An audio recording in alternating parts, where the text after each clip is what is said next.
Well, it's another sunny, pretty beautiful day. I mean, it's so typically April, right? It's just everything is still dead and brown, and so quintessentially southwestern Ontario or just southern Ontario. April is the cruelest month. Yes, so today is the Rocketeer, which as you said, we've talked about this before. I've talked about this before. It's a movie, but first it was this beautiful comic that was sort of done in the after the ideas of the golden age of illustration. Yeah, so this is the logo, and then as you can see, we go around here, and here's the Rocketeer, Cliff Starrett, with his jetpack. How his jetpack doesn't manage to burn up the back of his legs, I don't know, but it's a comic, so you don't have to worry about it. And the checkerboard, which is was a common sort of design for like racing stripes, which aren't really a thing anymore. They were sort of part of at the time. Same thing with it. You'll see his helmet if you look at his helmet, like the fin and everything here. This is all streamlining, which was really at a certain point. There's no point in streamlining in a toaster or a radio, but that's what they did after a while because it just became sort of a fetish, a technological fetish of its own in the 30s. Everything was streamlined, and yeah, just didn't really have anything to do with the guts of the design. It had to do with the envelope, what they call the envelope, the external part of the machine. So yeah, external part of the machine. I was thinking about another thing, just thinking about what's on your desk. It's interesting to think about, what's on your desk. I remember emailing years ago when I was on a bulletin board. I joined a bulletin board in, 1990. Had to get a little modem. It was a box. So it looked like a modem does now, actually. If you have a modem, you may have one. It might be behind your TV, or you might just. There probably is one centrally if you're in a house with other folks. And but at the time they were pretty much empty boxes with a switch, and they had a motherboard in them, and that was it. And this thing would go online at a rapid, 1200 baud, which meant that you could actually, even I, who don't touch type, could type faster than this thing could transmit. So, so eventually I scaled up to 2400 baud modem, twice the speed, half the distance, and then I got into the big time, and I got a U.S. robotics modem. This wasn't like the modem I got was something like, they were sort of bargain basement operation. Well, actually, it was not a bargain basement operation. It was expensive. It was $100. For what? People were like, "What'd you pay $100 for?" For an empty box with a motherboard in it, you idiot. What do you think? It's the glory of the internet, which nobody knew what he was. The internet, what? It's like, so that connects what? You're like, well, libraries mostly, plus a bunch of undergraduate students. And we're like, who wants that? Anyway, because nobody had mail, right? I mean, and nobody you knew had email. So maybe you had one person who you emailed. Hey, how's it going? You're like, fine. Do you need something? Just call me. Why are you emailing me? Jesus, don't bother me. I'm trying to remember. It wasn't Foghorn Leghorn, but he used to say, go away, son, you bother me. I think maybe it was Foghorn Leghorn. Anyway, who was based on Senator Claghorn. Senator Claghorn was based on another senator, not Senator Bilbo. There actually really was a Senator Bilbo, believe it or not. Yeah, Senator Claghorn was a character. So here again we have, Foghorn Leghorn, if you know the noisy rooster, as he used to say, "I'm a chicken." Yeah, and he sort of always had that, I say, son, and that was ironically a cartoon version of Senator Claghorn, who was himself a radio cartoon, I think by Steve Allen. Somebody's gonna. Did you not know? Blah. It's like, no, I did not. Well, I might have, but at some point I forgot it. Anyway, Foghorn Leghorn. Yeah. So, go away, son. You bother me. Yeah. I'm not sure what all that was. What the heck was all that about? Oh boy.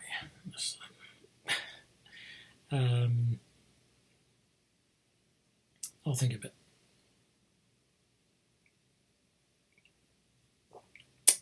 Anyway, so streamlining. Yeah. Jeez, I've completely. My brain just was like, oh, we're gonna take a break now. Off it went to do something else. I wish it would let me know. Damn. Oh well. This had to do with streamlining. Racing stripes, fairings. No. Anyway, Dave Stevens. So this was great stuff. Great.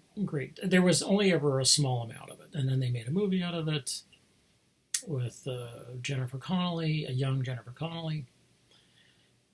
And that was kind of the end of The Rocketeer. Yeah.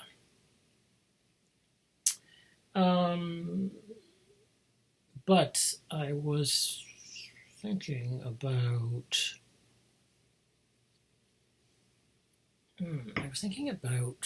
What what's on her desk.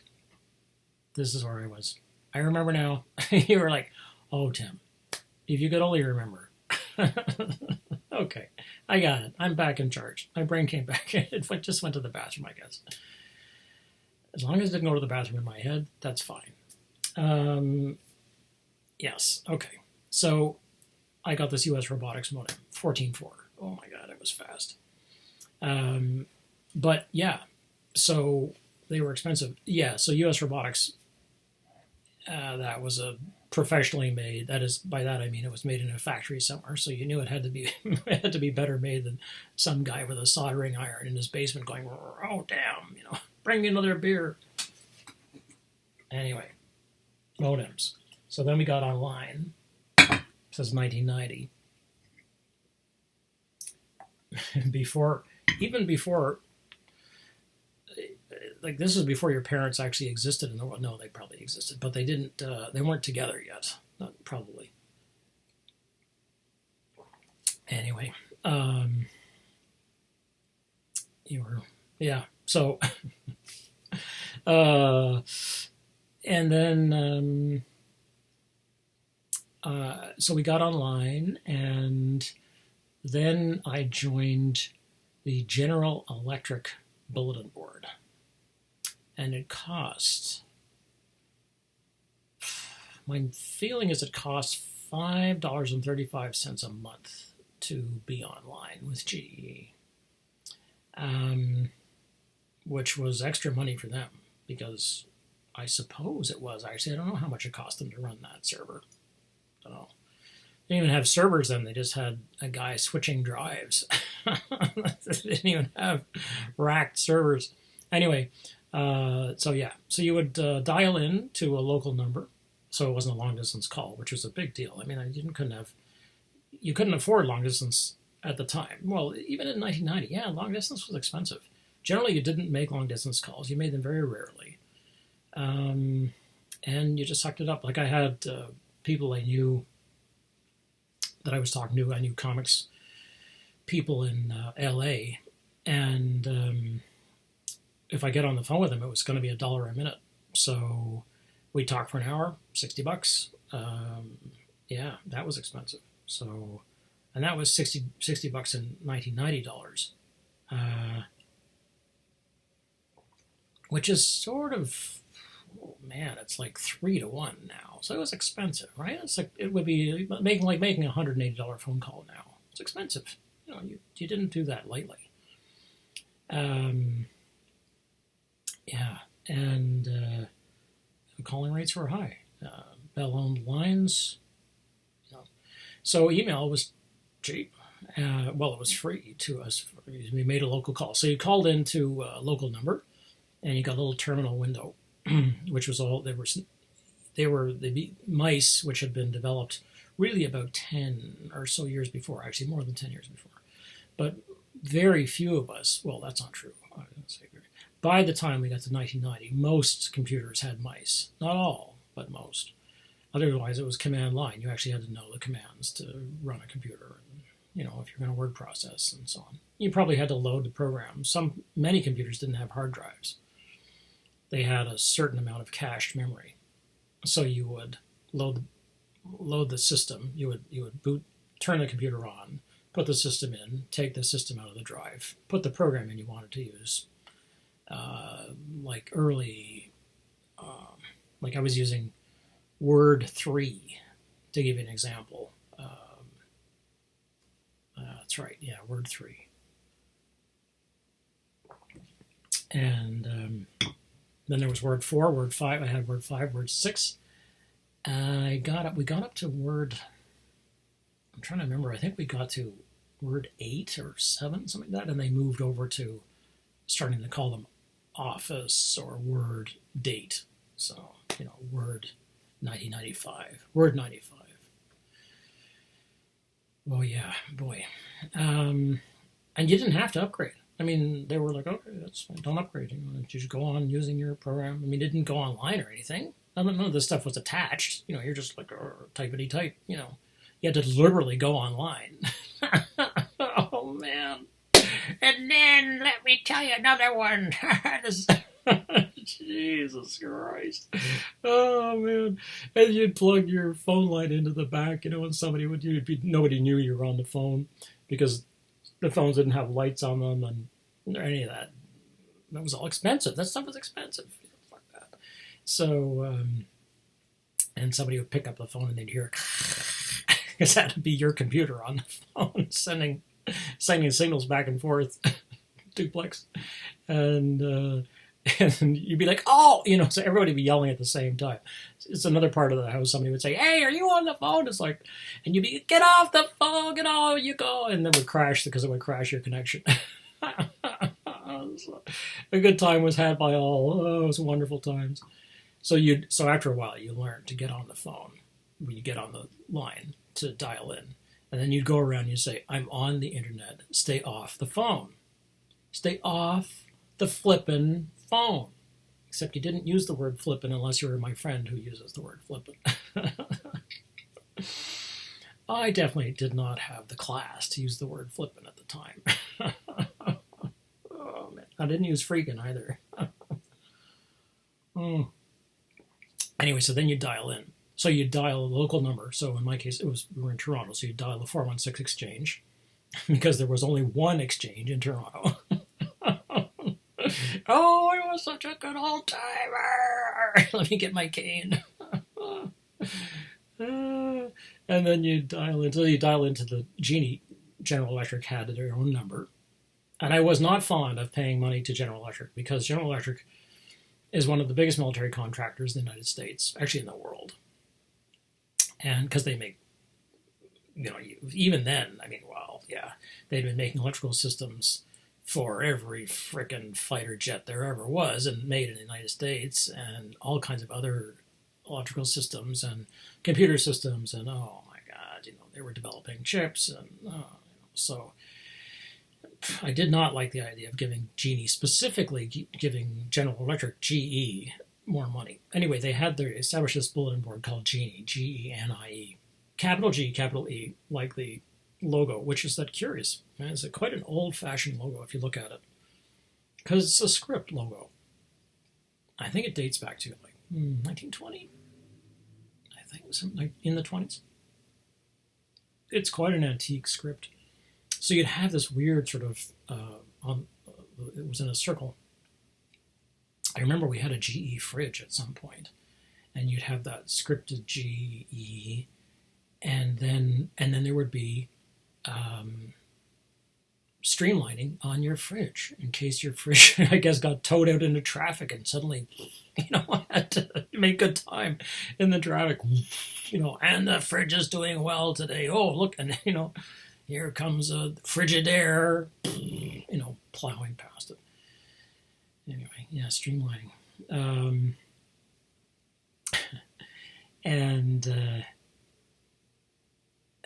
So then you dial in, and the computer you'd set the computer to dial 416, and you'd hear the thing pick up and go, connect, and you've heard that stuff online. You can check it out on YouTube, what dial-up sounded like. I'm sure your parents have shown you or made you listen to it. This is what it used to be like to get on the internet.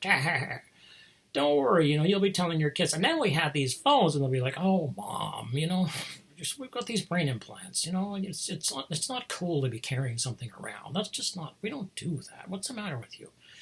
Just blink your eyes when you want to text something, you want to go on the web, if you want to fall asleep, you have to keep your eyes open so you don't engage any retinal activity. God, that's how people will be. People will be asleep because they'll be sitting there like this. Oh, they're sleeping. Leave them. That's what it'll be in like 2040. We'll get there. Don't worry. I know you're thinking, oh, we're never going to get there.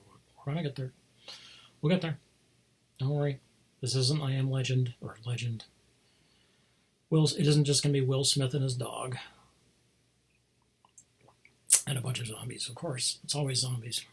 Anyway, so then you dial in. And then it would connect. And you had to be quick on this because the system had to know there was somebody on your end. So this actually, as I understand it, was a holdover from World War II, where you had to, once you made a connection, you had to indicate that there was somebody there. So you would type ###. So number sign immediately to indicate, yes, the connection on your end was made. So all that stuff had to be done manually. Now your computer just does it. It's like, it's all, as they say, transparent to us. What they really mean is invisible to us, which means we have no idea what's going on. Maybe at the time you had some vague idea of what's going on, but now you're just like, oh, it's all invisible. It's like, I don't know. How does my computer get online? I don't know. This is the box. I turn this on and everything happens. It's a magic box. Why haven't they made streamlining on Mac? You should email Apple and tell them they're missing a good bet. They should start streamlining their Macs. You heard it here first. Oh, God, I want a piece of that. Yeah, I want my 0.0000001% of that idea.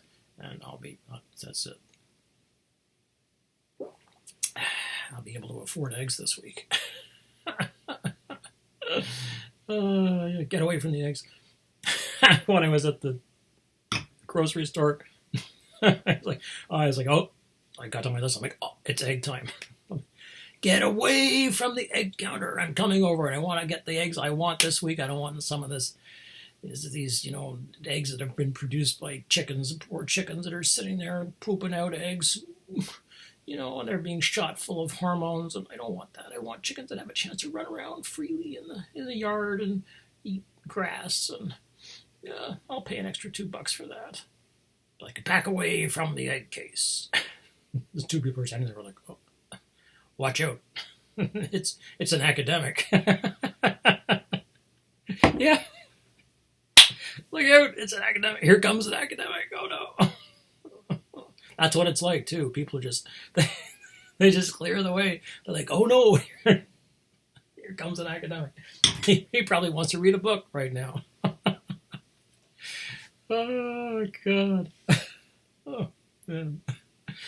Oh, jeez. Anyway, so you'd hash, and then it would go online. And then you would log in. You would have to log in. You'd give your password, which was always numbers, and your address, which was just numbers. Because machines weren't, it took extra processing power to use letters, which had to be, and every letter has a number code. Right? So every letter you use in your keyboard has a number code. A computer doesn't see a letter, it sees a number. Computers don't speak letters. They speak in code. So anyway, then you'd log on. And then you start chatting. So one of these days, I was in one of these bulletin boards, and it was interesting. She would sort of be on for maybe an hour a night. That was a lot. Oh, an hour. Jeez. That was enough of that. It's time to get to work. It's time to get something done. We had degrees to get. It was work to do. And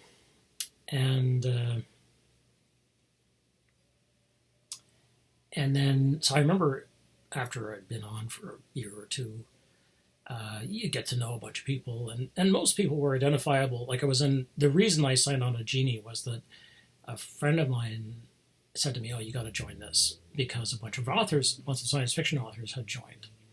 And so I joined. And so I was very interesting.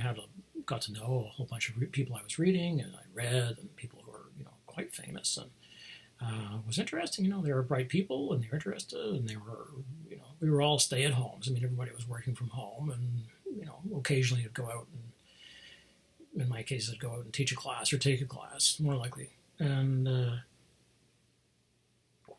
but the rest of the time, the work had to be done. You were at home working.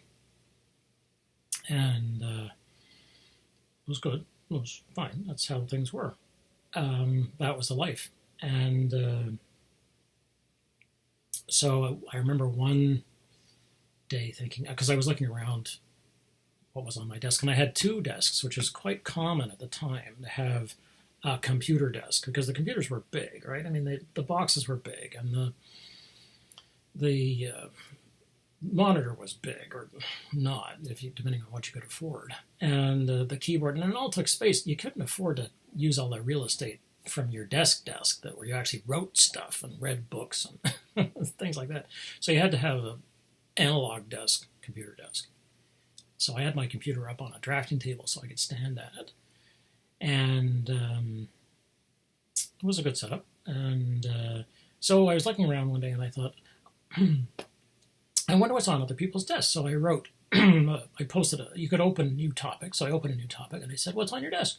And then I started the topic by saying, what's on my desk is, I don't know, at the time what was on my desk. It would have been, that stuff's all gone. It would be interesting to read what I had said was on my desk, but it was all just sort of, just went nowhere.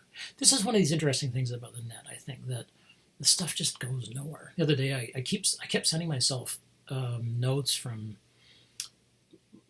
if I'm on some newsreader, and if I'm looking on news at my phone or something like that, it's usually art news, because I don't need to, it's easy to get the news, but if I want to remind myself of, like, oh, did you remember this movie, or look for this book, or check out this artist, or whatever it is, that's the kind of thing I'm more likely to send myself. So I've been sending them without any, it says, do you want to send this with no subject? I'm like, yeah, just send it, for Christ's sakes. It's coming from me, Jesus, Well, they never arrive. So I've learned I have to put something in the subject, like, pay attention, idiot, or even that's too much to type. It's like, just put an idiot, hey, idiot. hey you. My own email is interpolating me. I wonder if Althusser would be okay with that. And then he was interpolated by his email. Hey you. His email called out to him. It hailed him. Hail email. Anyway, so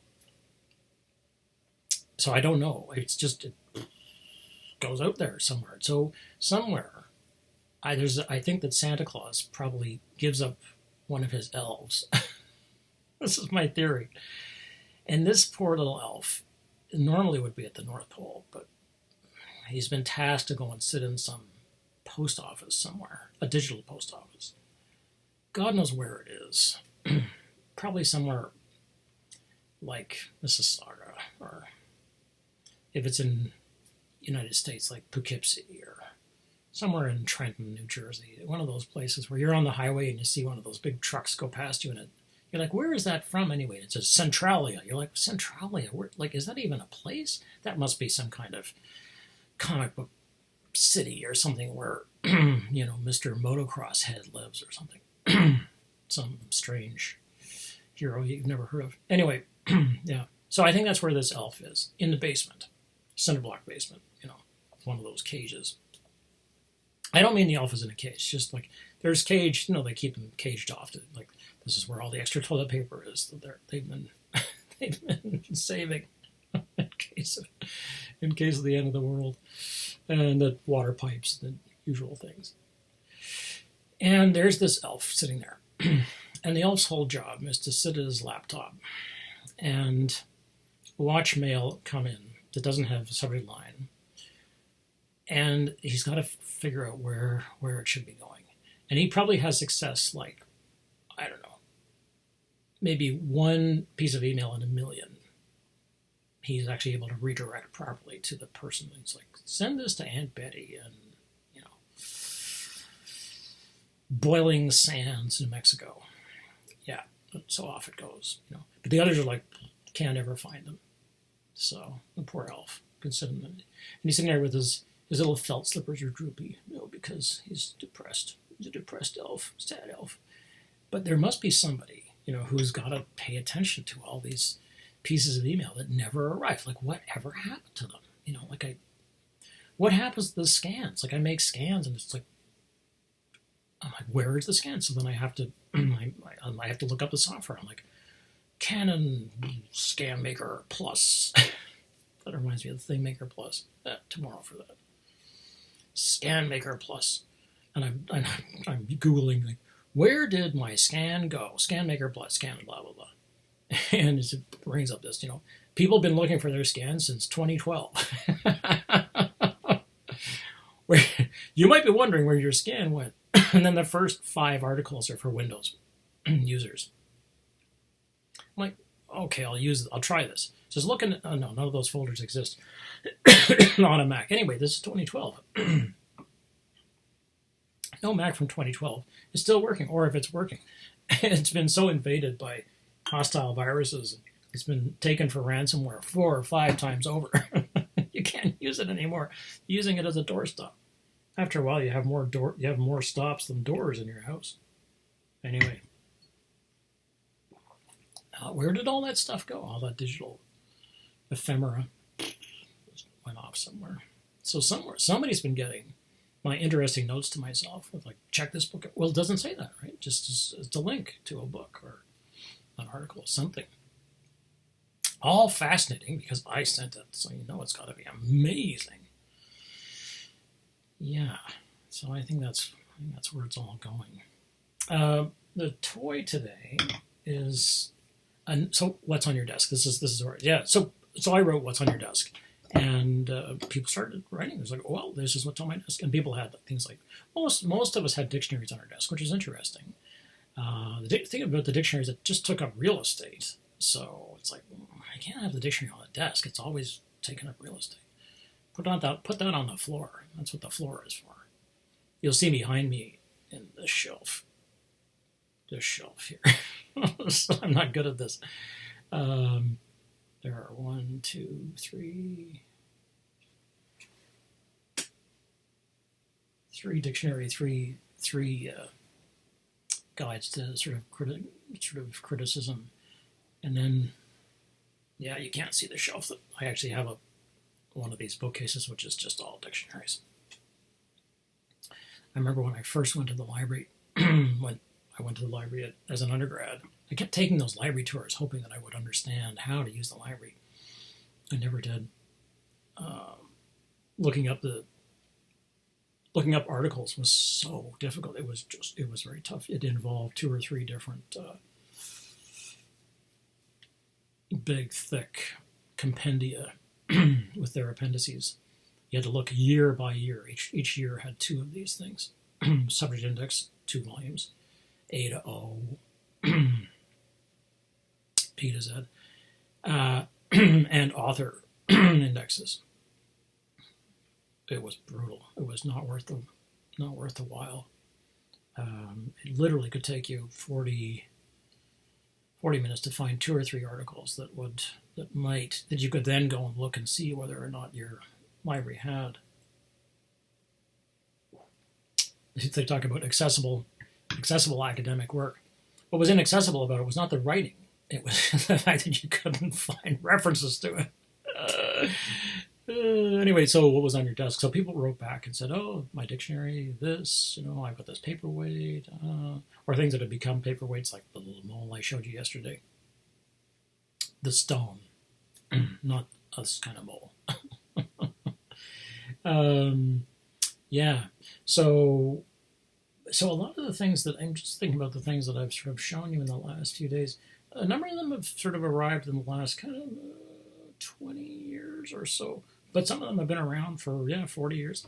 This one came with me from UBC. It was given to me when I left UBC by a really good, what a great colleague this guy was. He was just such a good guy. He was just he was funny and supportive, and he really helped me. And just he was one of those senior guys that just, you just really, you gotta just, I just feel very, very lucky to have met people like that who just gave a damn.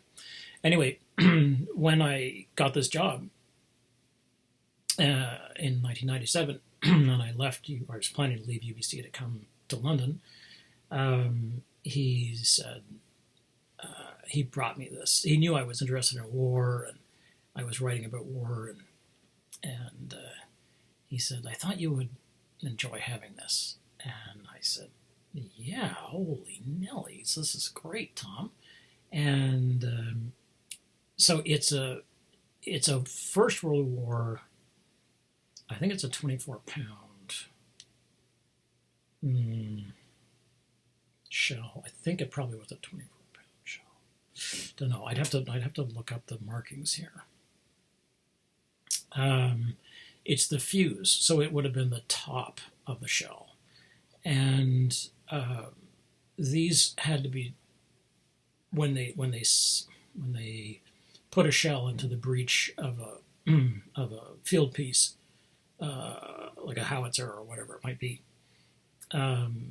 They would set the fuses, and the fuses were set for distance, so that the shells wouldn't blow up in the middle of the air, and that they would go off when they fell.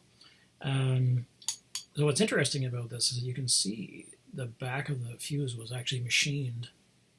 It's really hard to see it. So these little holes here, you would have turned those. It would have set the the timing of the fuse.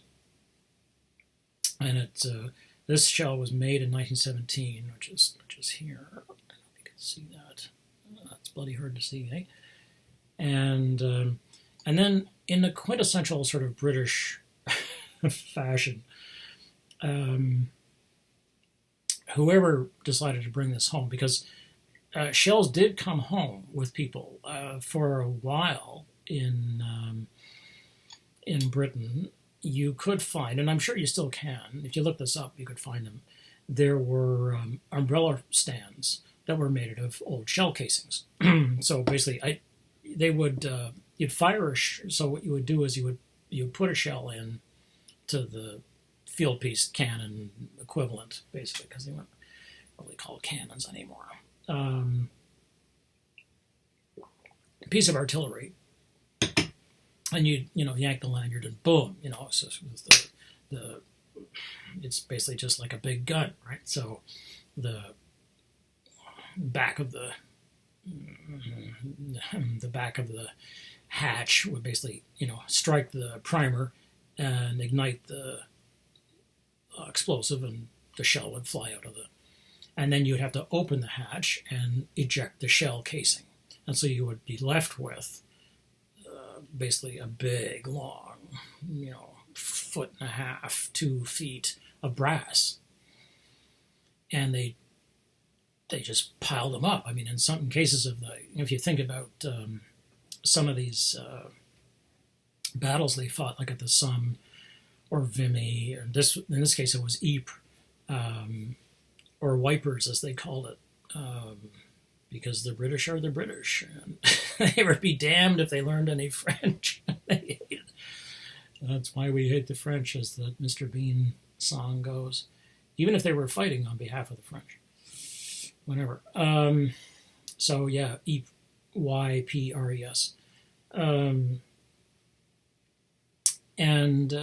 So they would just like throw them on the stack, throw them on the pile. Well, they had to do something with those, so they actually started making roads out of them. So they take these brass shell casings and fill them full of dirt and try to make roads on the mud, which was of course terrible, because in Flanders and in a great deal of southern France as well, in France as well, the rain, that's why it's such great farmland. There's steady rain, and then a short, fast growing season, and well, actually not too short. Lots of sun, great. You can grow just about anything. Well, in the war, what they grew was mud, because it just rained and there was no grass left. It had all been blown away, and so the mud just swallowed people and animals, and artillery pieces just went down, and that was it. Whole lorries, as they call them, trucks, just that was it. They disappeared in the mud, and this was bad stuff. It was sticky, gluey, smelled awful, because there was sulfur in it from the gas and from the shells. It was a mess. Anyway, so they put duckboards over it, and you didn't fall off those duckboards if you wanted to survive. So anyway, so for a while in Britain, umbrella stands might well have been made of old shell casings, because they were either sent home or taken home by the men as souvenirs. So you would see a shell, big brass thing standing in the front hall with a bunch of umbrellas in it. So British. So this fuse was turned into an inkwell. It's like perfect. So you can see here. So the very tip of the fuse was put onto a metal pin, so you could push it aside.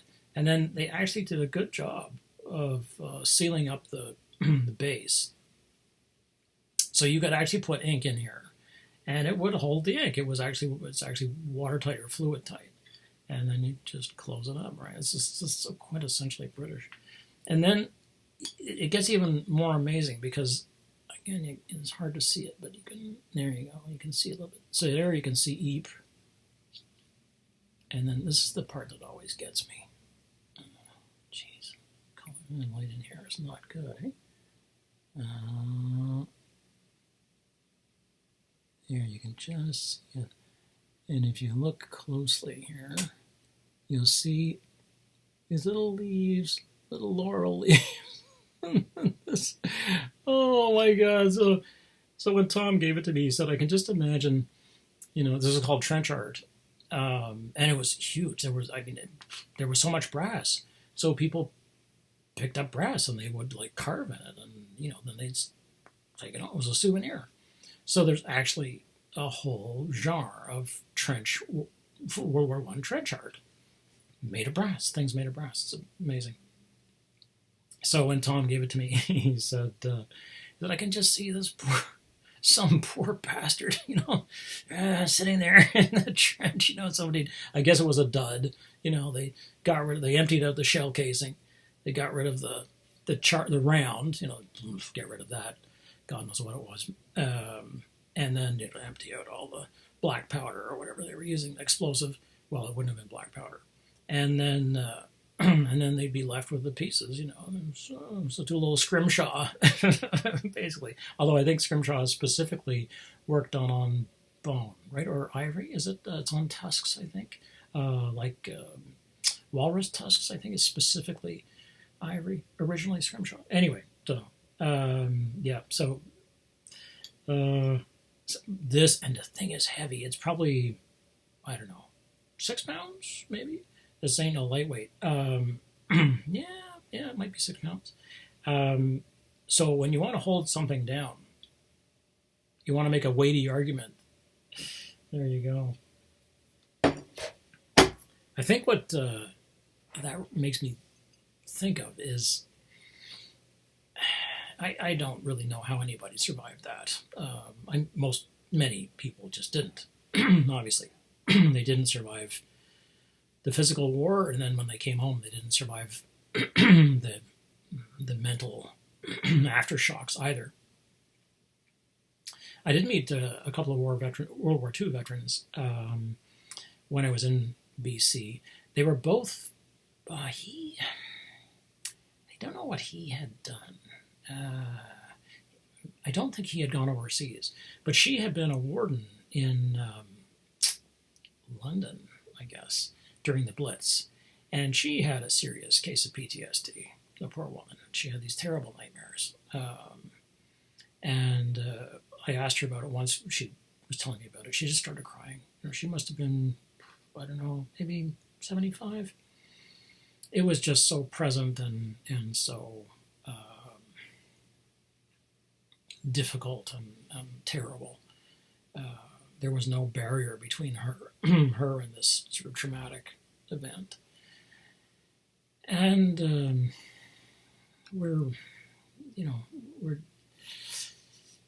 I think we're doing a bit better with that stuff now. I think what this makes me feel is that it reminds me of sort of the inner resources that we have to call on. And we have a lot more inner resources than we think we do. Because, the problem is that you think, I can stand this for, I can only stand this for another, whatever, hour, day, or 2 days, or week, or whatever it is. Actually, if you don't think about it like that, but you sort of think about it like you're walking somewhere, or breathing, which is, I think, maybe better, then you just go on breathing. You don't say, well, I can only take 3 more breaths, and then I'm done. It's like, okay, that may be true, but it may feel like that. But actually, probably if you just let it go and you open your hands and say, okay, I'm just gonna breathe now. And you don't get caught up in the end game. It's like, it's always about the end game, right? How is this going to pay off for me? What's it going to mean? How am I going to, and then what am I going to do? It's like, whoa, stop. I got to get out of the past. I was on this yesterday, and I'm really, this is just so important.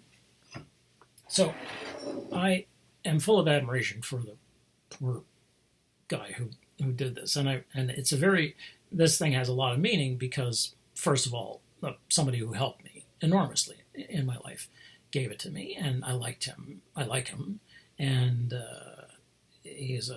we had a good time together. Every time we got together, we had a good time, and go out for lunch and tell teaching stories. This is the guy who would talk about Cindy Lou Who at the back of the classroom. I would say, how's it going, Tom? He's like, oh, it was fine, except for Cindy Lou Who. I say, was there a Cindy Lou Who in class today? He's like, oh, there's always a Cindy Lou Who, Tim. Yeah, that's right. Yeah, so,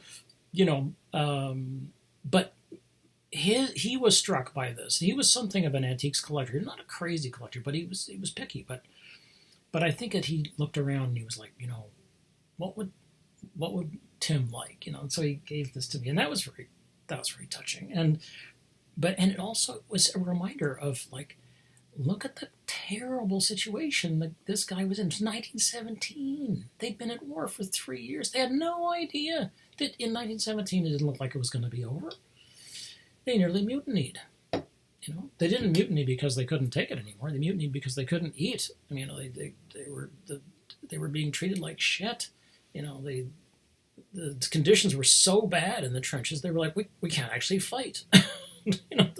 They weren't mutinying because they wanted peace. They were mutinying because, like, I'm mutinying because I need a haircut. It's just going to get worse and worse and worse. Oh my God, I can't take it. It's like, actually, I can take it. I mean, I'm just going to look more and more amazing. Yeah, I'm going to start working on my Christopher Walken. Walken's welcome, as they say on those. They always put up a sign that says Walken's welcome. Ha ha ha. So I think if we are convinced that we can't do distance X, we can't walk. We can't walk 5 miles. Oh, we can't get through another day of this. It's like, whoa. Nobody's asking you to get through a day of this or a week of this or a month of this. Slow down.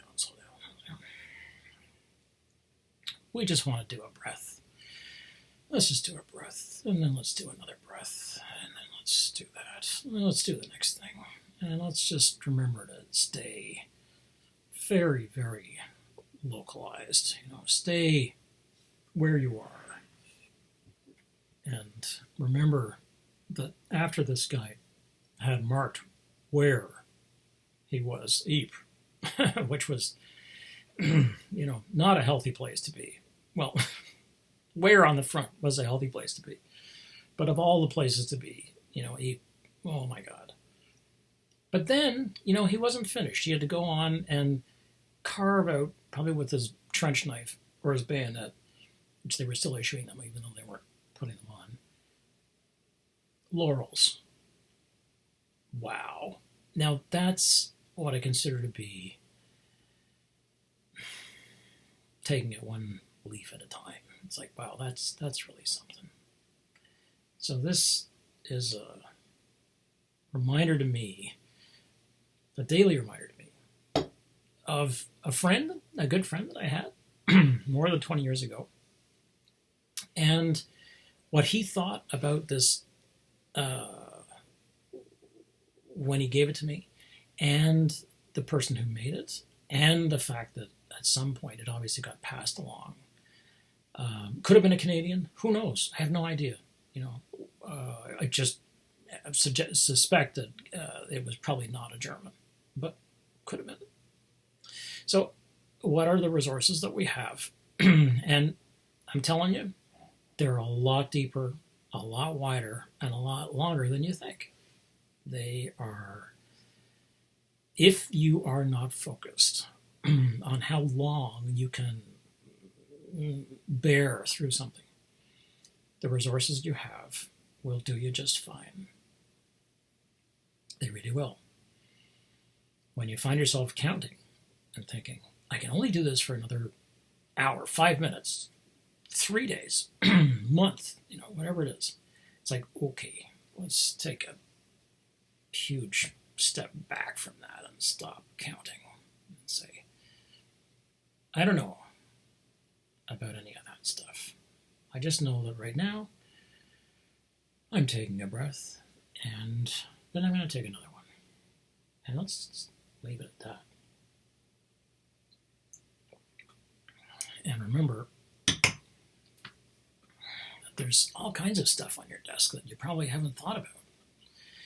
So, do a little drawing of all the things that you had on your desk since you were like 6. I don't know. When did you get a desk? And then, what do you want on your desk? And I don't mean one of those 2 wolves things, This is the wolf that hates me. This one too. It depends on which wolf you eat. Oh. Just think about right this very moment. Are things okay? Yeah.